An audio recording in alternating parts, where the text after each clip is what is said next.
Hello and welcome back to another process walkthrough video.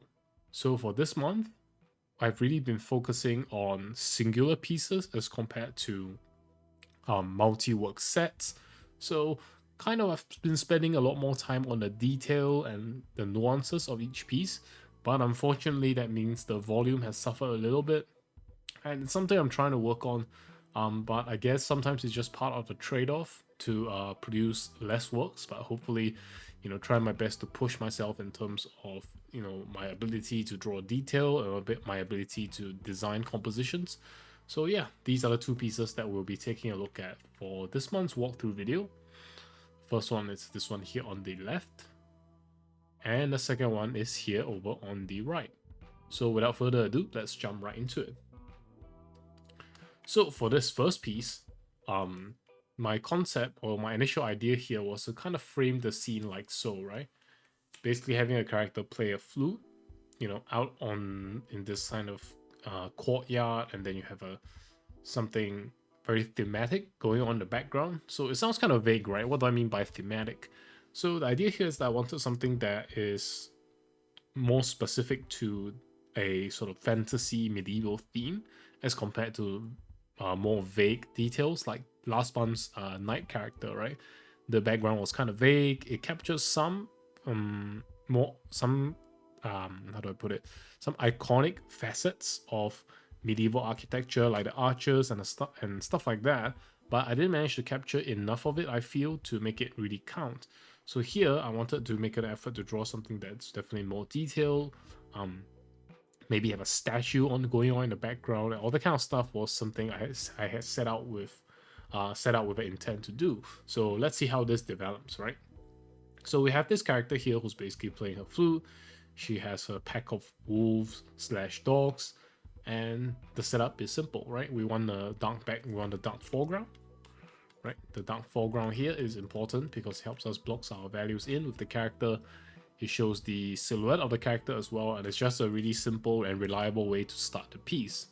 So one shortcoming here, right, initially that I didn't quite realize is that I didn't really designate a second light source.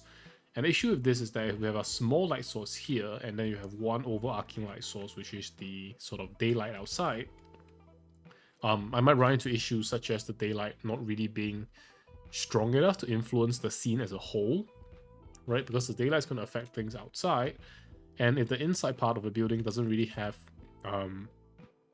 really any different lighting, then it could be a bit troublesome, right? Because the colors are going to be flat, there isn't going to be any variation, and then you have an issue at that point where the drawing simply isn't that interesting, and that's really not a problem that I want to have.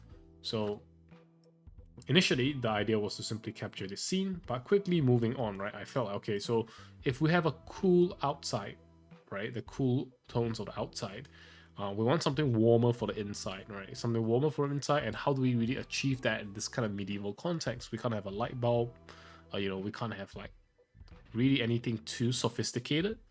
So I thought, okay, so let's try a fire, right? Maybe a good old simple fire it's gonna do, right? The character's resting, there's a nice little campfire to keep themselves warm and stuff like that. So I thought that could be interesting.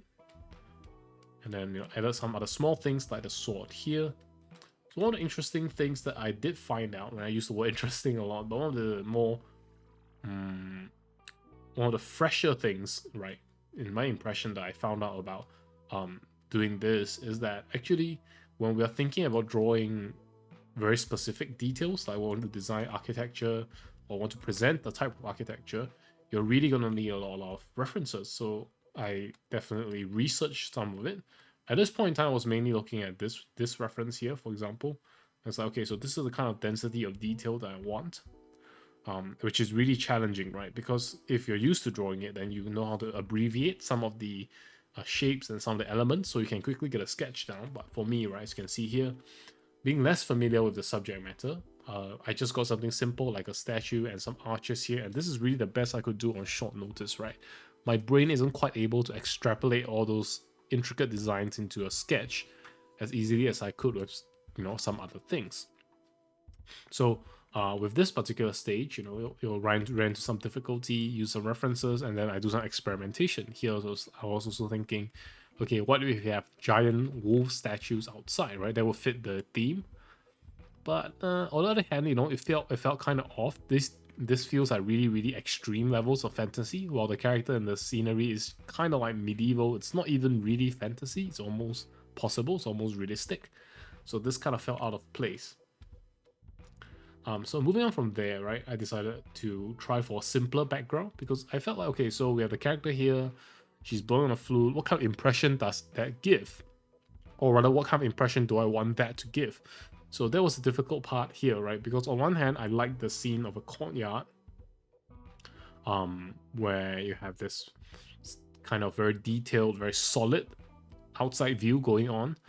But I also wanted this to be kind of like a peaceful scene where you have someone just, you know, relaxing. And generally speaking, when we see a lot of peaceful scenes in media, they are not usually backdropped by something that's in focus, or rather, whatever's behind them usually isn't in focus, right? Which is a good way to really simplify a scene, right? Reduce the detail in a scene. But for this, I felt a bit conflicted because I was like, okay, so let's try it out. Let's give it a try first. So what I tried next was essentially just to give the background, or turn the background into a sky, right? Which also helps with the perspective, right? Because with things like this, there's no definite horizon line. There's no visible horizon line. There's nothing to indicate that, you know, this particular structure can go down for another 100 meters. Maybe the character's on like the 15th floor. She's really high up. You know, there's no indication of that. There's no indication of the ground level. So in a sense, it's more isolated. It doesn't have immediate cues to tell you what the situation's like. So I thought, okay, so if we have a character doing this type of pose in this side of mood, right, we want them to be next to the sky, or rather in front of a sky. So that was my next attempt. I've kind of the horizon, the light coming over the horizon. We have some clouds. We have some darker clouds over the character, and this was the next choice of composition. So here, I definitely had some mistakes in the sketch. For example, this area here should definitely be darker, right? And then leave the light to here. So this was one mistake that I made here. But otherwise, you know, just in case, right, someone's looking at this and following the step by step. So I would say this is a bit of a mistake. And I also have some rough indications for example, this is one of the things that I do when I'm painting or trying to figure out what exactly to put in a particular place. I try to do some very rough sketch to test out the level of detail. For example, for this area, I felt that, okay, so for here, we could draw some actual architecture. We could keep it in focus. You know, we can also make it a little bit dense so that it kind of fits the position on the canvas that it fills, right? Because we have a lot of attention here. We have a sky here and a sword here, which is grabbing attention, but then it's kind of quiet over here. So something, I thought this could be a good spot to increase the noise, increase the level of detail. Another thing that I'm also doing, right, if you've noticed, is that as I'm drawing the scene out, I'm also drawing some texture onto the character's cape. So this type of fur sort of cape, usually, you know, we draw things, you know, based on their form, right? Like if it's a fur cape, whatever cape it is, we'll draw it like a solid object. But here I felt that, okay, so because we are really working with some rough, coarse material here, it's important to kind of indicate that a bit earlier on to see how it reads. So this is one of the things that I like to do early on. So a lot of this is kind of still sketching phase stuff, still really figuring out how the scene needs to come together. And so I think this is kind of where the most painful part of the drawing is, because I'm really not sure this is going to work. In fact, I'm pretty sure this wasn't going to work. Like there was just something off about it. It doesn't feel convincing enough. And I think in hindsight, there were also some errors that I made. For example, the character's torso is way too long, because if we look at a neck here, right? And then if a waist should be somewhere around here, right? Somewhere around here, I would say. But then, you know, I indicated the waist to be a lot lower, which was an issue, right? Because I didn't have enough experience drawing characters in sitting poses, so the draft was kind of messed up in that sense. So mistake here, which made the drawing feel kind of off. But I was still pretty determined to sort of figure this out, and so here we move on to the next stage. So at this stage, I decided to really commit to the warm light of this particular fire here, and then to make sure there's a differentiation between the cool light, the cooler yellow of the outside, and a warmer yellow of the inside, right? I made this color adjustment, so you can see that the dark areas here are a lot warmer, previously they were warm compared to blue, right? But for now, they needed to be warm compared to this. So I had questions where people have asked, how do you choose the colors for a piece, and where do the warm colors go, where do the cool colors go, excuse me. And I think the point is to have a contrast, right? Or make sure that the contrast exists. Like the warm area simply just needs to be more warm than a cool area. And then if you add more in-betweens, you have to account for that, right? For example, if you add something that is slightly warm and there's something that's slightly cool, that's a fine composition. But what if you add something that is in between that, and then it gets a bit awkward? So you might need to push the thing that's originally slightly warm to very warm, so your new item or your new addition can be slightly warm. Oh yeah, your new item can take its place and be the slightly warm compared to the cool part of the composition. So that's really kind of the idea that I was learning about here, because I also didn't quite realize it myself, right? So moving on to the next stage, this is where I feel like things get a little bit better. For example, I have set up the interior to be warm, right? Started sketching in some details for the columns as well, with the divisions in the brick. Still very rough, but I've added in a bit more detail. Similar costume design to the knight character from previously, but in a more difficult pose that's challenging for me as well. And yeah, so adding in more details to the columns, adjusting the temperature of the sky as well. So in general, the piece becomes a little bit warmer to capture the sort of sunrise, but also to make space for the so-called quote-unquote extreme warm colors of the interior of this courtyard. So at this point in time, you will notice something new going on in the background, and it is this structure here. So these are called flying buttresses, and it's something that I discovered as I was really figuring out how to fill in the background. Because with this type of medieval architecture, right, as I just mentioned, I'm not great at it. So a lot of times I look at it and I'm like, okay, so how exactly do we showcase this? With like, those kind of with those dense housing blocks, very old school Hong Kong style of buildings, I've gotten a pretty good grasp on the spacing of windows, spacing of industrial features, stuff like that. But with this, I'm definitely less familiar, so this is what I went with.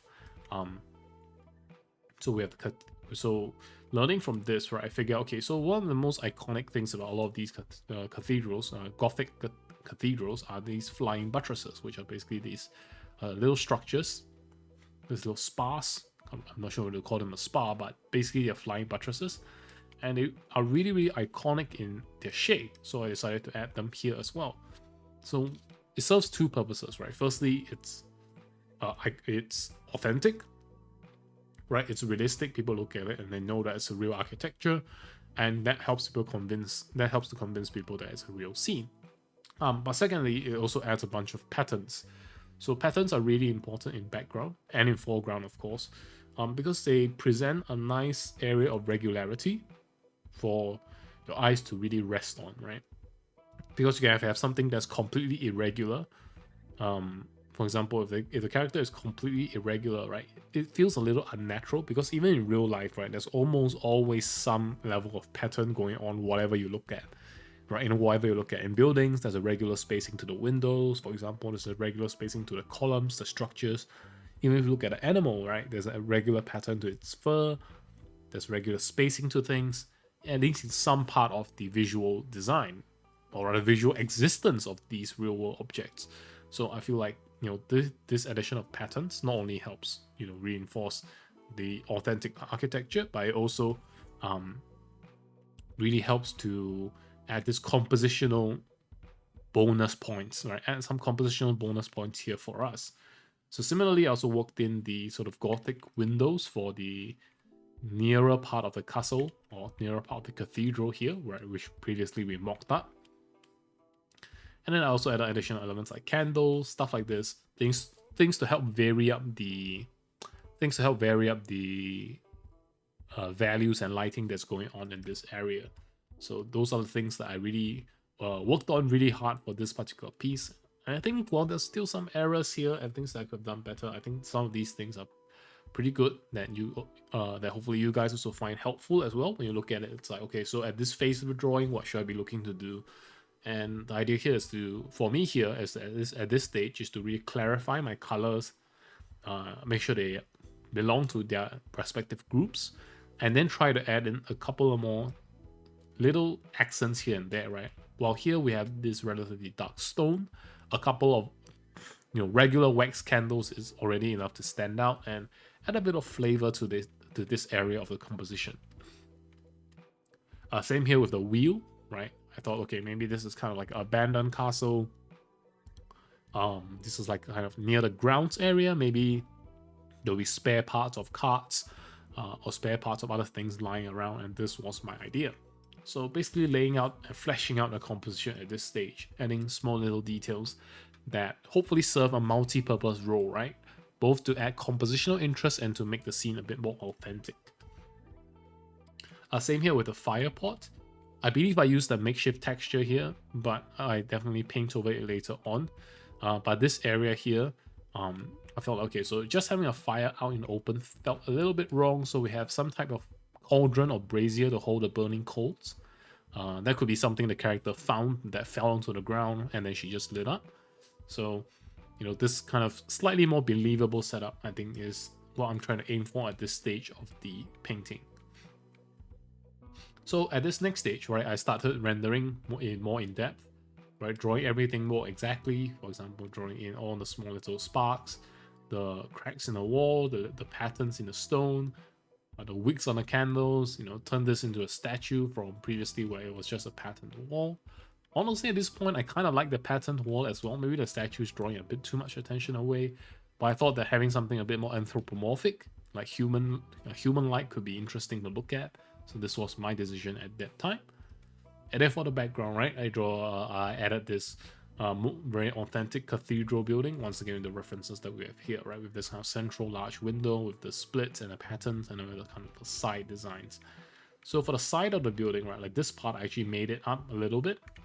I'm sure surely there has to be a building that looks exactly like this, right, or somewhat like this, but for this part I just felt like it needed a bit more detail, because here it felt a bit too empty. I felt like I needed a bit more detail, so this is what I added. Same goes for the details to the flying buttresses. Once again, they aren't exactly accurate, but I thought as long as I capture the overall shape of it, right, the details are the exact details are secondary, right, as long as it's in the spirit of the design. Also a lot of these birds, and then further detailing on the sword, drawing the scabbard, making sure the handguard is in place. Really small details like that is what happens at this stage. Right? Also repeating patterns here, patterns here, patterns here, patterns here, patterns here, patterns here, patterns here. Really a lot of patterns going on to help kind of reinforce this sense that, this is kind of like a man-made structure, this is a man-made kind of a costume, and yeah, stuff like that. So we're nearing the end here for this piece. So at the very end, I decided to, continue stepping up the rendering with the sword and stuff, but to also add some of these trees in the background. So this scene was fine, but something about it felt a bit awkward. Like the scene felt a bit too naked because of how open the outside is, right? It felt a bit unnatural that the light from outside is so weak. So I thought, okay, so I had to justify the light from outside being, not overpowering, right? Because I still wanted the warm light here to be really the one of the dominating lighting sources of the piece. So that was the plan. And what I did was to add these trees. So I thought these trees, well, that's a tongue twister for me.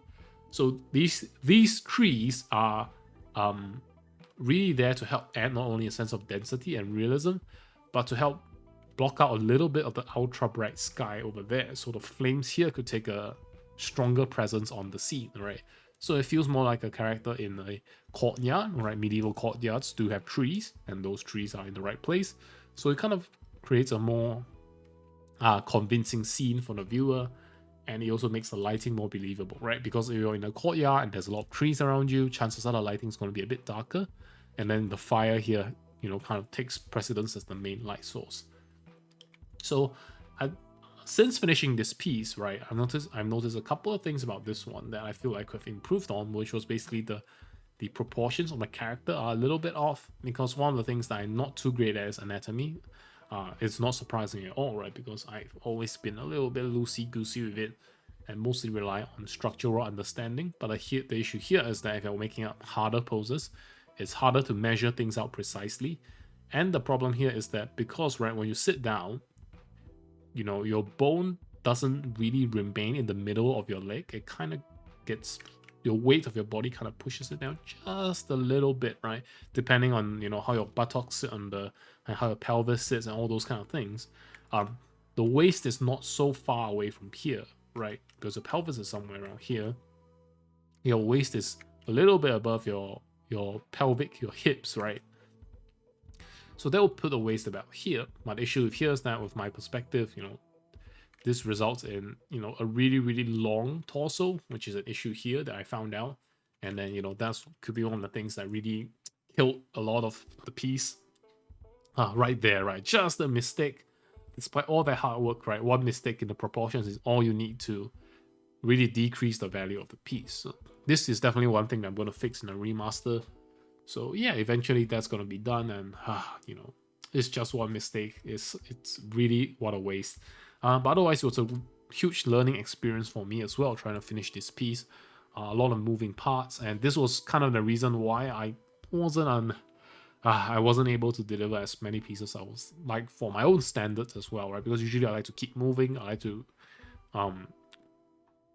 basically make sure that I get enough volume of practice. But here, you know, there's so many things to practice in this piece that I got pretty burnt out by this one. So yeah, either way, it was still a good learning experience. I'm pretty sure the next time I do this, I'm going to pay a lot more attention to making the pose, making sure the pose is more accurate, and also trying to build the scene around the pose a bit more as well. So yeah, let's move on to the next piece. Sorry if my voice sounds a bit nasally. I got a bit of a blocked nose right now, unfortunately. So I do apologize for the decrease in audio quality. But let's move on to the second piece. So for this one, I also wanted to do something more detailed and more dedicated in a way, rather than just a couple of more scattered set style pieces. So this was my attempt at it. So initially I wanted to draw this type of detective character, which I've drawn a bit of, but I wanted to try a different color scheme this time. So rather than a usual black suit, white shirt, black tie, black pants, which is a really nice and simple compact design, I decided to go for something a lot more ambitious, which features, you know, the white cloak, or rather the white coat, the white jacket, the red shirt, the white tie, and still the black pants, with a bunch of belts and buckly stuff and swords, right? Usual flavor stuff to add a bit of density. But really the idea here was to kind of explore a different color scheme, and so this was my attempt. So in the initial sketch, pretty simple, laying out the basic pose. The idea here is I wanted something to be more dynamic, right? Because poses are so hard to draw for me, and honestly, you know, a lot of time the poses that I do that I draw that really fare well with the audience are poses that are so simple, right? It's like, I still remember from Tower, the set Tower, where the character is climbing up the stairs, right? Her pose was basically just like this, and then one leg up, right? And then she had one leg up climbing the stairs, right? There was nothing interesting that she's doing with her hand. She's just doing this, and she's just doing this. Very stoic pose, right? Her head is here. Very, very stoic pose, very simple pose. She's holding a sword, holding her weapon, not a sword, and just going up the stairs, right? Like a lot of my poses that turn out that which I draw that people really like are those simple poses. So, you know, I was like, okay, so am I only good at drawing simple poses? And hint, the answer is yes, because I'm not that great, you know, at my current stage to really tackle these dynamic poses. But I still wanted to try, right, to see how a simple pose can still be dynamic. So the plan was to, you know, basically have it flow like this, right? Basically have it flow like this. You know, rather than having a simple straightforward pose or very simple pose, I wanted the hips to tilt, the shoulder to tilt, the head to tilt, and all this stuff that you see in those, you know, classic drawing tips, right? Rotate the shoulders, rotate the hips. And don't get me wrong, those are very excellent tips, but so far I've really struggled to put them into practice. Maybe it's a clash with my style. I tend to draw things in a more realistic way in terms of themes. Like my characters usually don't, you know, pose very extravagantly. I try to find the best pose that looks the best, that is still reasonable. Like they don't usually, right, they don't thrust out their hips or do stuff like that, or puff out their chest. In a way, I draw my female characters kind of in a masculine way. There was one way to look at it. So I was like, okay, so let's try something different from usual, see how we're gonna be able to do. So here comes the color scheme, and for the background, it's a bit of a struggle. Initially, I wanted to go for this type of very traditional themed design restaurant where you have all these like paper sliding doors with lots of fancy, very ornate, very detailed, very dense patterns on them. So that was my initial plan, right? So this was the scene and this was the initial plan. But the difficult part of this was that because this particular pose fits really well without a background, I struggled to kind of make it fit into the background normally, if you know what I mean. Because a lot of my characters, when I plan them with the background in mind, right, or the setting in mind. So they're interacting with the background, either climbing the stairs of the background, doing something that involves the background directly, right, or like the character who was looking into a mirror, right.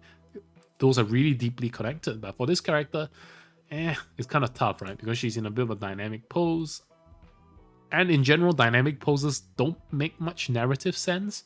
They make illustrative sense, right? It makes a lot of sense for an illustration to showcase a character in a dynamic pose. But in narratively, it's really hard to draw that connection. So, this background didn't really work. So I tried another background where I just decided to make it more illustrative. Like screw everything in the background, just put a spotlight on the character and then zoom out a little bit to see how it works.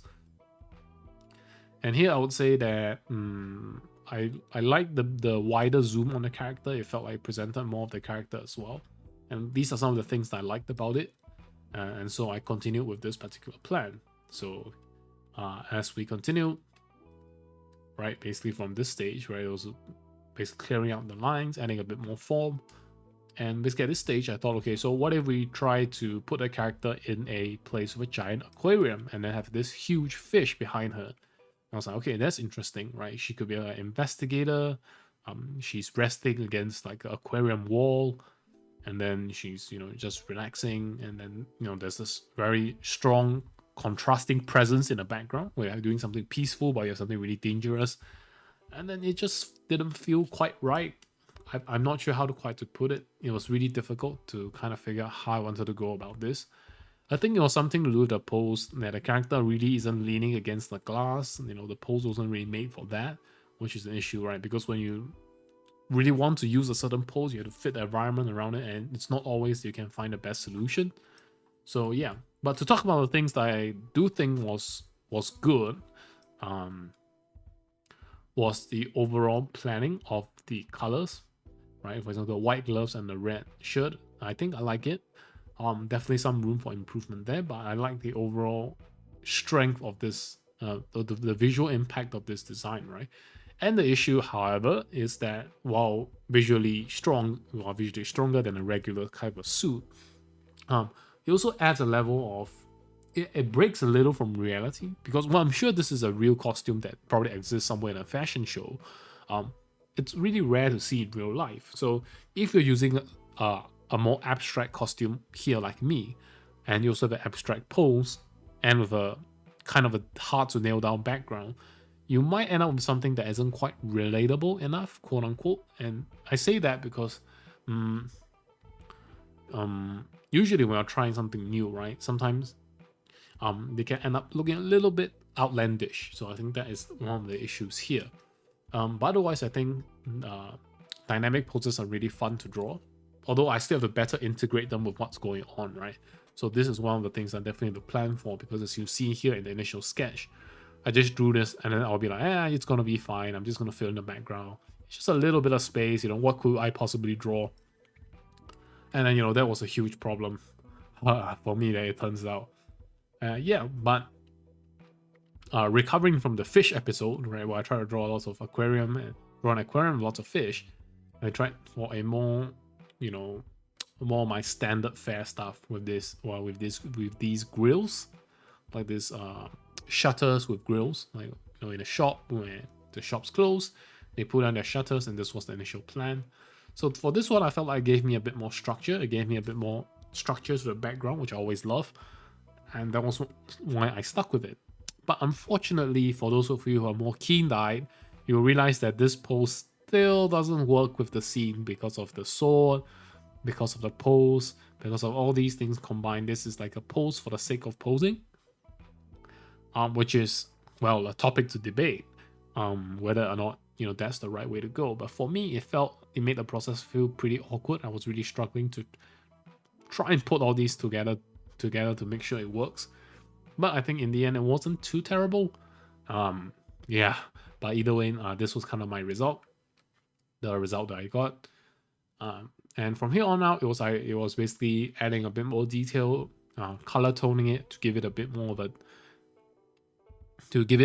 of a film type of look to it. So it's like kind of like an older film, where I didn't want it to be this sterile white light. I wanted this to become this kind of grimy back alley, you know, yellow light, incandescent bulb, to really give it kind of a warm and cool tone, which the cools are added in from the right side. So yeah. Oh yeah, and one small thing I noticed here is that these blues or cyans are a little bit too warm. I think I could have made them cooler. So that's one thing that I don't think I did well. That's the most obvious. But either way, I think this was a really challenging artwork to draw, especially with the pose and me trying to make the pose up on the spot. But yeah, I think it was still a fun one. And once again, right, a lot of the process here, I'm talking about some of the less obvious things that you might not think of. So some, of course, and I repeat this every month, right? So if there are things that you find that I think are obvious, right? For example, how to progress from shot to parts of the shot to another part of the shot. For example, how did I draw the face and move the face to this stage, right? For these things that are generally more mundane, right, and less directional, feel free to ask me in the comments. I'll try my very best to answer. You can ask me here on Patreon, for the most people to see, or if you really don't like it, you can also ask me on Discord. I'll try to answer them, you know, to my best of my ability, and then maybe you can even have a discussion. So yeah, this is pretty much it for this piece and this month's work. Alas, once again, struggling to finish the works in progress, and really, you know, spending a lot of time on these individual pieces. I'm not sure what to think about it. But yeah, I definitely had a bit of a tough month. I don't want to complain too much, you know, that's not why I'm here. But I always hope that you find these helpful, if sometimes they might be a bit short. But yeah, but this month's tutorial video should be pretty interesting. We went through the homework for last month, and I'll try to think of something good for you guys this month as well. So yeah, stay tuned for that. And once again, thank you so much for your support here on Patreon. It means a lot, and I'll see you in the next video.